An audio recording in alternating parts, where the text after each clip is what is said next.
So it's great to speak today with Anna Harding and Andy Baddeley of the Running Channel. Guys, how are you doing? Yeah, great, thanks. I think neither of us wanted to speak there in case we spoke busy. It's just a delay. Yeah, thanks for having us on, Gary. I think we were observing our own Zoom call etiquette there, where we have a very strict hand up to speak. So, so yeah, we were behaving ourselves. No problem. We'll have to do an order. I'll ask the questions directly to one of you at a time, kind of thing. So maybe, Andy, if you don't mind starting, could you sort of tell us a bit about you and your background? We can talk about parkrun and how fast you are, if you like, as a starter, and then obviously we'll pass on to Anna as well.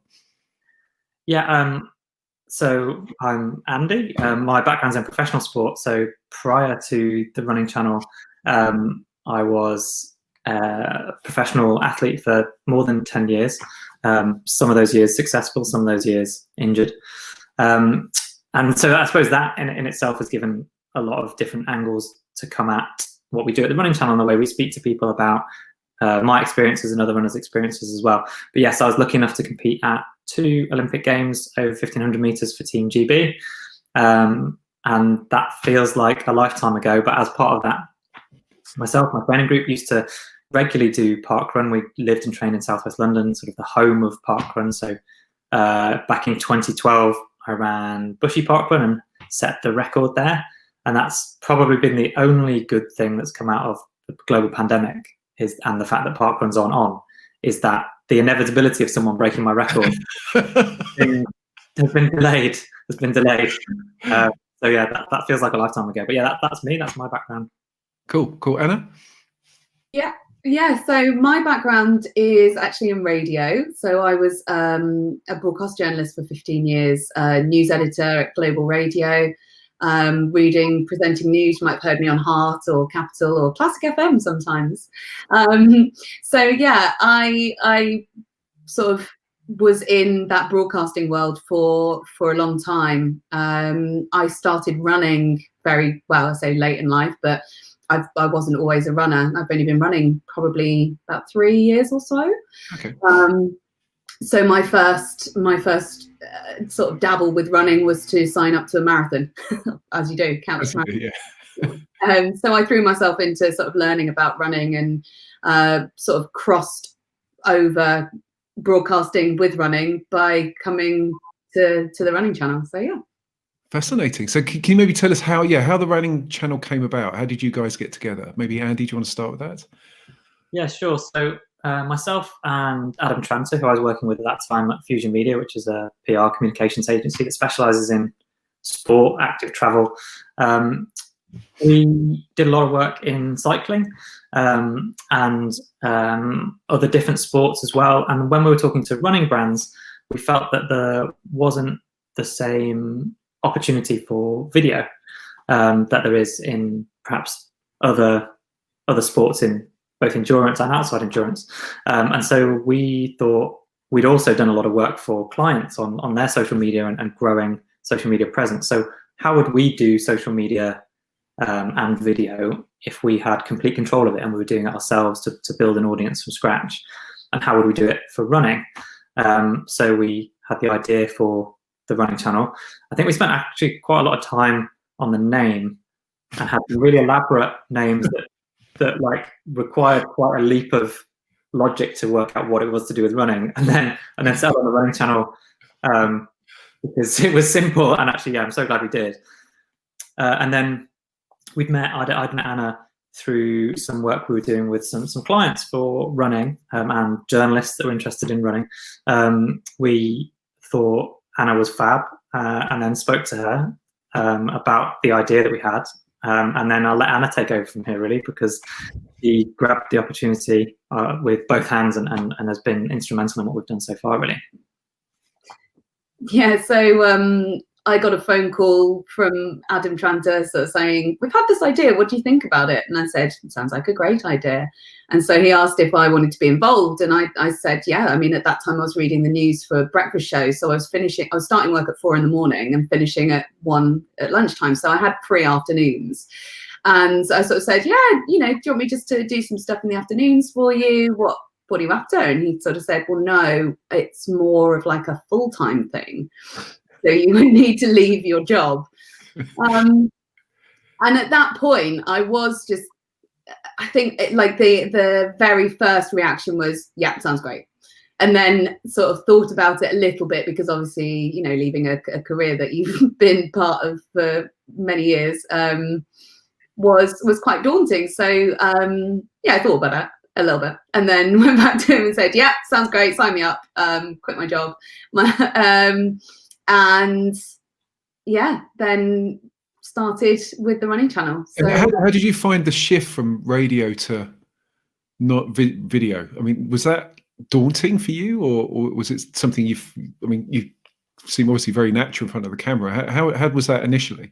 It was absolutely terrifying. So at university, I did broadcast journalism, a degree, and we did a bit of TV and a bit of radio, and then you just sort of kind of lean towards one or the other. And I'd worked in radio since I was 16 doing work experience and stuff, so I always knew that I wanted to do radio, and just didn't really think, there were loads of opportunities to learn how to work the cameras and do stuff in front of the cameras and stuff at uni, but I just didn't do it because I wasn't interested in that side of it. So the first time going in front of a camera was horrible. The pilots exist somewhere. Hopefully they stay buried forevermore. But we're really lucky because at the running channel we have a great videographer called Tom, who basically on my first day, it was like, right, you two crack on. And we built up just like the best relationship. He's like a little brother to me. We've like traveled to so many cool places together, New York, the Azores, Switzerland. And he makes me feel really at ease in front of the camera. And we work together really well and bounce off each other. So he'll say to me, oh, actually, maybe do that again, or what have you. So having that relationship really helped ease any sort of worries about being in front of camera. Yeah, no, absolutely. So when was the channel set up? When do you officially launch? We went live with published the first videos at the end of October 2018.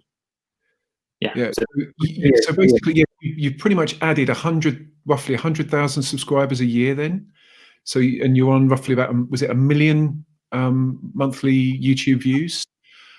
So firstly, congrats. That's awesome.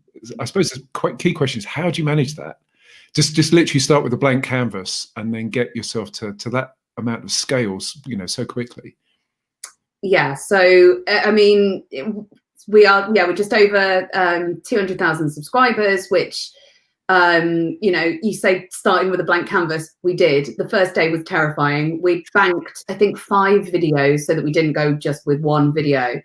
And we basically published the channel and our social media channels and sat and watched a live counter of subscribers all day. And to grow, really, what we've done is stuck to making the best stuff that we possibly can, based upon what we think runners want. And the best thing about coming up with the content is that we're all passionate runners. So it's also stuff that we want to see, or that we wanted to know, or things that we've experienced. So yeah, we started with nothing and then just built and built and built, but also built the trust of the audience as well. So making sure that what we're doing is super authentic and keep people coming back for more, with a good mix of different video ideas and concepts.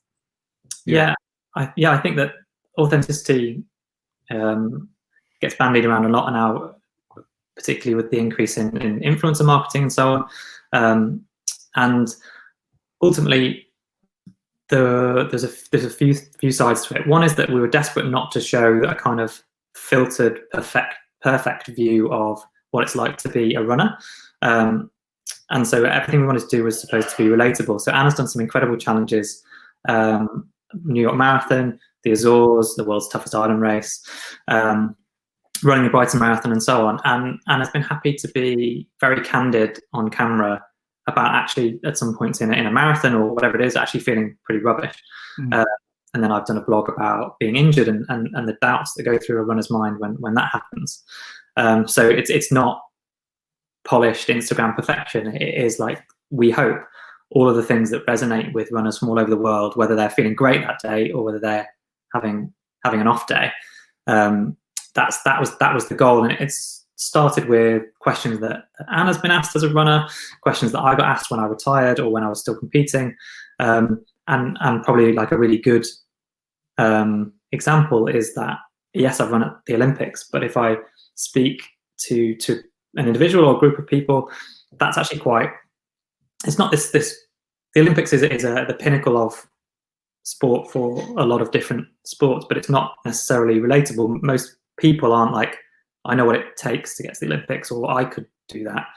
But then having run the quicker time over parkrun, as soon as I talk about parkrun or 5K, and if Anna was to talk about running a 5K or running a marathon, then people instantly know that we know what it feels like when they do it. And that's probably the single thing that sums up what we're trying to do, is that we're all out there and have been out there trying to do the stuff that we know loads of people out there trying to do. Sometimes we get it right, sometimes we get it wrong. We're trying to give the best possible advice that we can from trusted sources, from our own experience, from experts, and also have fun and not try and filter out the bad stuff as we go. Because I think a key word you mentioned there is relatable. I totally agree. I think that what it'd be really just to get your perspectives on, as you say, the influencer space and the role of influencers within running. And yeah, as you also pointed out, in some cases overly polished photography, and I never thought there were that many pretty people out there in the world if you look on the Instagram feed. So do you think that that's probably a key aspect of your sort of raison d'etre, if you like, that making it relatable and building your audience that way? Is that how you see things? Yeah. Ultimately, relatability is everything to us, making sure that what we do serve a purpose. People take away either whether that's entertainment or whether that's genuine tips and advice, where they feel like they've learned something, or they feel like they've had something confirmed where they always felt, oh, I feel like that at that stage in a run, or I have those days when I feel like that. It's great to know that someone who's run at the Olympics feels like that, as well as someone who might have run a 3-hour marathon or 4-hour marathon. Like, it's completely, it's agnostic of ability, the way that people feel. Yeah. So that's a big thing. And then we wouldn't be dismissive of any of the, like, we worked with people who I guess you would consider influencers in the running world, and they do brilliant jobs. People like Susie Chan, who's been on the channel recently, and what we're doing slightly different, I suppose, because we're looking to publish videos about a whole different range of topics, and it's not all about the individual person, but the reason that someone like Susie, or I suppose Ben Parks as well, are so relatable and successful is that they are relatively normal people giving you an insight into their life, their experience of running, and ultimately we're trying to do that across a whole different bunch of presenters, all of us with different abilities and experiences and distances that we can run, and trying to strike that balance, I suppose. Yeah. So maybe if we move on to the commercial aspects of your channel. So what was really interesting, and this is one of the things that sort of triggered, asking you guys if you'd like to come on and have a conversation, was Garmin. So they got on board as an official partner so this is for next year, is that correct? Can you kind of tease a bit about how that partnership might be activated going forwards, and how you sort of plan to work with commercial partners? Anna, maybe, or Andy, whoever wants to jump in with that. Yeah. Oh. I mean, I'll let Andy sort of go into the business side of stuff, but from my perspective, so as head of content on the channel, it's really exciting for us to get really big hitting partners on board that we can create our content in partnership with, in parallel with. So there's some really exciting ways that we can activate the partnership in a really authentic way, because brands like Garmin, they're obviously going to have big product launches, for example, but we can use those to sort of add to our content so that it complements it, rather than just creating an advert, as it were, because we create editorial content rather than advertorial. So there's some really cool ideas in the pipeline that I'm not going to spill the beans on yet, but we've got some really cool videos coming up with them. But I'll hand it to Andy to talk about the business stuff. Nice. Sideways path. To add to that, though, the editorial thing is really important to us. I think, yes, we're taking on a partner, but ultimately we're creating free videos for people to help runners all around the world to enjoy running more, to be entertained, to learn stuff, to maybe want to take on their own challenges. And creating video takes time and money. So having someone like Garmin invest in us because they believe in us, they believe in the audience, is really exciting, and it allows us to continue to do what we're doing now, but to augment it. So we're not, certainly don't feel like we're selling out. We're looking to incorporate Garmin, and whether it's a product or it's an ethos, if you know, like, it's relevant for people to know how to effectively train using the heart rate data, for example. So it's exciting to be able to bring that out in the next over the next 12 to 18 months, essentially. So that's I suppose how it'll be activated. It'll be activated through sponsored editorial content, where the brand is like an important part of the story that we're telling, but they're not the story. The story is something for the audience to take away, for them to feel like the brand has added value, rather than to feel like we've made a video about the brand. And that's really clear, and it's been very clear at the conversations we had with Garmin right at the very beginning, and that's why they wanted to get involved, because they felt that we understood what we were doing, and we had that trust from the audience, and we're very careful to try not to kind of break that trust, I suppose. Yeah, absolutely.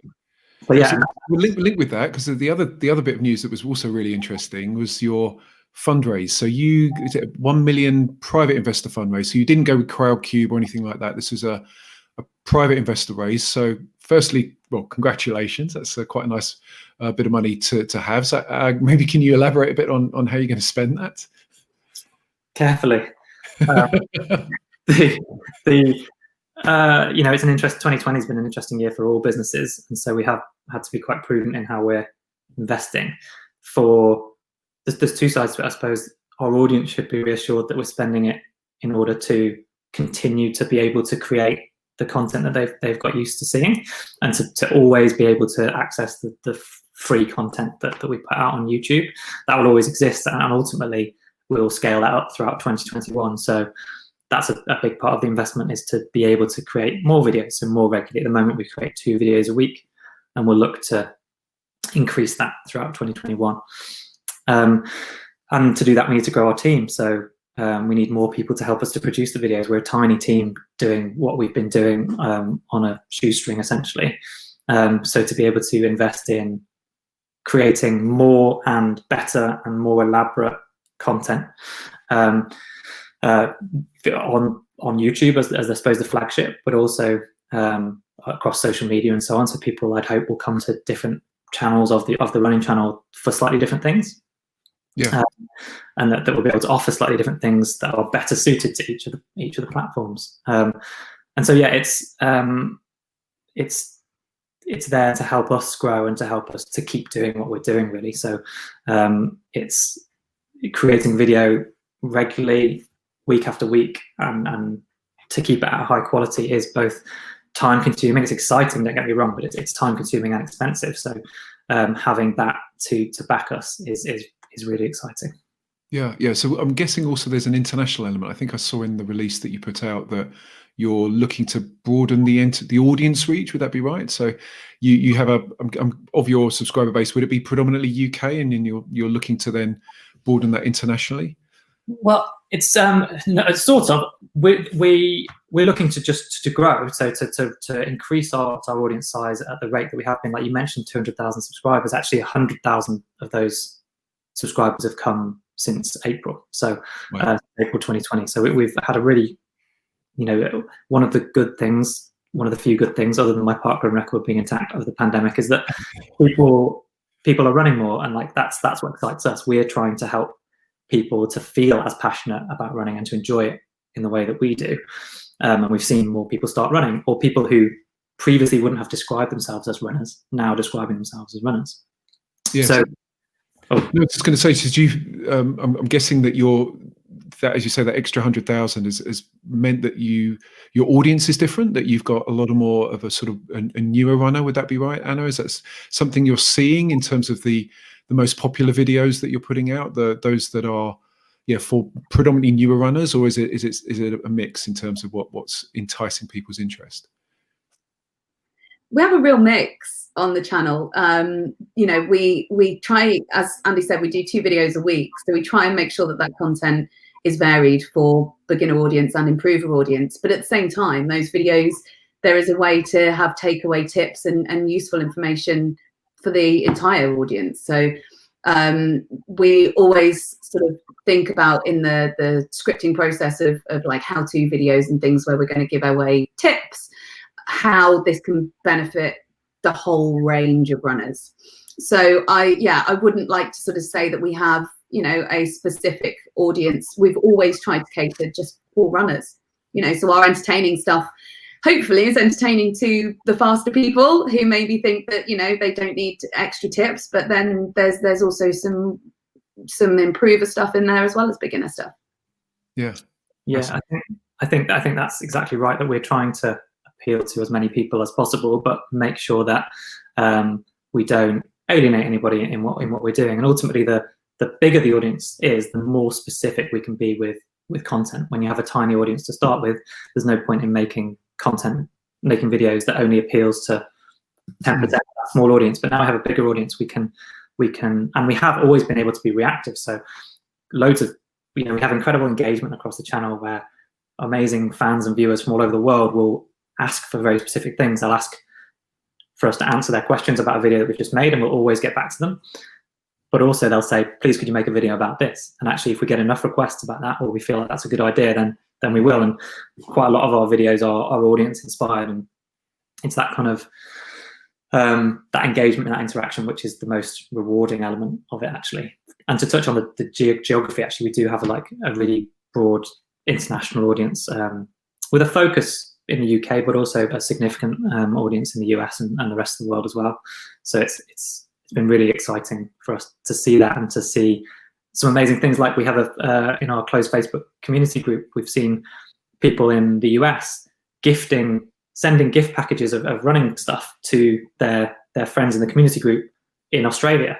So, and like they're posting the receipt of these items. So there's incredible community stories of people who never met before, met through the running channel community, and are now, you know, running virtually together, sending each other gifts across the world.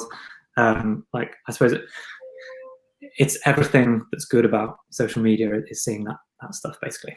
Yeah, which is fascinating because and really heartening, because, as you say, sometimes social media can not always be the positive tool that it should be. So that's absolutely fantastic. So just want to say thanks ever so much for your time. It's been an absolute pleasure. Really lovely to see you guys and hear a bit about what you've been doing, and wish you all the best for next year and onwards and upwards.